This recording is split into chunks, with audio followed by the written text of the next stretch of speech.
ગામડાનો ધબકાર ચેનલના સૌ ખેડૂત મિત્રોને જય માતાજી. મિત્રો, આજે 22 જુલાઈ અને મંગળવાર.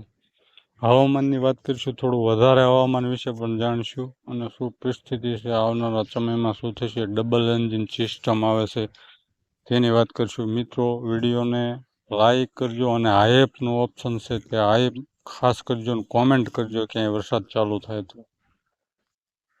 મિત્રો, આજે ક્યાં વરસાદની સારી શક્યતા તેની વાત કરીએ તો મિત્રો, પૂર્વ, દક્ષિણ પૂર્વ સૌરાષ્ટ્ર, થોડા સુરેન્દ્રનગરના ભાગો, ઉત્તર ગુજરાતના થોડા ભાગો, મધ્ય ગુજરાત, પૂર્વ ગુજરાત અને દક્ષિણ ગુજરાતમાં સારો વરસાદ પડે. મિત્રો, બાકીના સૌરાષ્ટ્ર કચ્છમાં ઓછી શક્યતા, રેડા ઝાપટા ચાલુ રહે.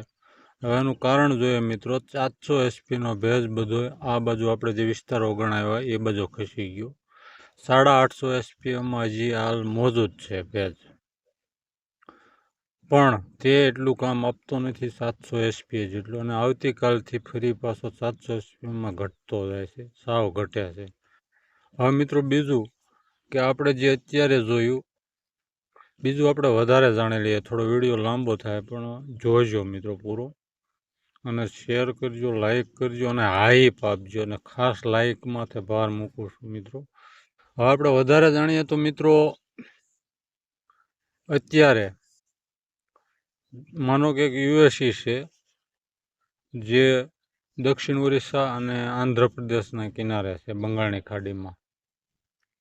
બીજા ક્યાં યુએસી છે તે જોઈએ તો મિત્રો, ઉત્તર ઝારખંડ ઉપર 1-1.5 કિલોમીટરની ઊંચાઈ આજે જાહેર થયું સવારે, કાલ ચાંદ સુધી નહોતું. અને બીજું દક્ષિણ છત્તીસગઢ, ત્યાં પણ 1.5 કિલોમીટરની ઊંચાઈ આજ સવારે જાહેર કર્યું આઈએમડીએ, કાલ ચાંદ સુધી નહોતું.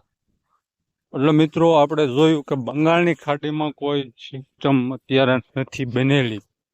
2 દિવસ પહેલા જે આગળ સિસ્ટમ પાકિસ્તાનમાં ગઈને વિખાઈ ગઈ તે એક અલગ છે, છતાં આ બે યુએસી બન્યા. એટલે મિત્રો, આપણે એવી માન્યતા નહીં રાખવાની કે બંગાળની ખાડીમાં સિસ્ટમ બનીને આગળ વધે. કોઈ પણ જગ્યાએ ભેજ વધારે વધે એટલે ત્યાં યુએસી બને. હવે મિત્રો, બીજું કે ભેજ છે તે અરબી સમુદ્રમાંથી મોટા ભાગનો સપ્લાય થાય છે આખા ભારતના મોટા ભાગના રાજ્યોમાં. અમુક જે બંગાળની ખાડીને ટચ છે એ રાજ્યોને જ બંગાળની ખાડીનો ભેજ મળે છે, પણ અરબી સમુદ્રનું બંગાળની ખાડીનું કામ છે. તો બંગાળની ખાડીમાં સિસ્ટમ એટલે કે વલણો બને અને ભેજ બધો ઉપલા લેવલમાં અરબી સમુદ્રનો. હવે મિત્રો, બીજું કે અરબી સમુદ્રમાં સિસ્ટમો ક્યારે બને છે તો ચોમાસાની શરૂઆતમાં અને ચોમાસું પૂરું થવા આવે ત્યારે. વચ્ચે અત્યારે કોઈ યુએસી કે તમે લો પ્રેશર બનેલું જુઓ તો તે મેજોરિટી બંગાળની ખાડીમાં બની આગળ વધી અને અરબી સમુદ્રમાં આવ્યું હોય છે. અને કાં આપણે જોયું કેમ આ જે યુએસી અત્યારે આપણે જોયા ઝારખંડ છત્તીસગઢવાળા, તેવી રીતે ક્યાંક જમીન ઉપર બને ઊંચાઈએ 700-850 એસપીએમાં, અને તે બંગાળની ખાડીમાં આવે. બાકી મેજોરિટી આગળ ચોમાસાના આગલા તબક્કામાં અને પાછલા તબક્કામાં જ બને છે, પણ માલ બધો અરબ સાગરનો જ વધારે જાય છે. હવે મિત્રો, આપણે ડબલ એન્જિન સિસ્ટમની વાત કરીએ તો ડબલ એન્જિન સિસ્ટમ આપણે કેવી રીતે કહીએ છીએ તો મિત્રો, જે અત્યારે દક્ષિણ ઓરિસ્સા અને આંધ્રના કિનારે જે બંગાળની ખાડીમાં યુએસી છે તે અત્યારે 2-3 દિવસ 24 તારીખ સુધી ક્યાંય જમીન ઉપર આગળ વધતું નથી. અને તે આપણે જે જોયું દક્ષિણ ચીન સાગરમાં જે વાવાઝોડું છે તે અત્યારે વિયેતનામ હાનોંગ ખાડીમાંથી વિયેતનામના કિનારે લેન્ડફોલ થયું. હવે ત્યાં અત્યારે 250 થી 600 મિલીમીટર સુધીનો વરસાદ કીધો. 600 મિલીમીટર એટલે મિત્રો 30 ઇંચ સુધીની વરસાદની શક્યતા ત્યાં બતાવી છે. હવે એ મિત્રો, સિંગલ એન્જિન અત્યારે આપણે ઓરિસ્સાના કિનારે જોયું, અને સિંગલ એન્જિન દક્ષિણ ચીન સાગરમાંથી આવશે. એટલે ડબલ એન્જિન બનશે 24 તારીખે, બંને મળી અને લો પ્રેશર બનશે.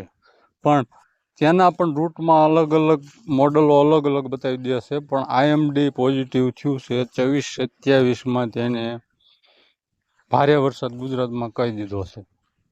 સિસ્ટમનો ટ્રેક ઉત્તર તરફ બતાવી રહ્યા છે. ઘણા મોડલો ઘણા રાજસ્થાન ઉપર આવે છે, ઘણા ઉત્તર મધ્યપ્રદેશ થઈને ફરી ઉત્તરમાં યોજાય એવું કહી રહ્યા છે હાલ.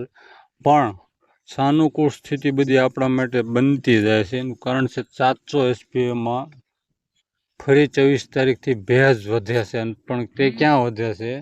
પહેલાં પૂર્વ ગુજરાત અને દક્ષિણ ગુજરાતમાં અને દક્ષિણ પૂર્વ સૌરાષ્ટ્રમાં વધે છે. ત્યાંથી 24 સ્ટાર્ટિંગ થવું જોઈએ, 27થી વધવા જોઈએ વિસ્તારો અને માત્રા. 28 29માં ચારો એવો વરસાદ પડવો જોઈએ. હાલ આ બધી સંભાવના બનતી જશે. ડબલ એન્જિન સિસ્ટમ આપણે કહેવાનું આ કારણ હશે. કોઈ ઓડિયન્સને આકર્ષવું કે કોઈ આપણે સનસનાટી ફેલાવી એવી કોઈ વાત નથી. બધા મોડલો પોઝિટિવ થઈ જશે.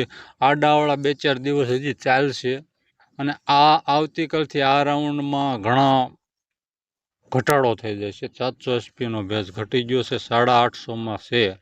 તેમાં હળવા મધ્યમ ઝાપટા ચાલુ રહે 2-3 દિવસ. ફરી ઓલાનું આકર્ષણ પકડાશે તે પહેલાં એકાદ દિવસ ક્લિયર વાતાવરણ થઈ શકે.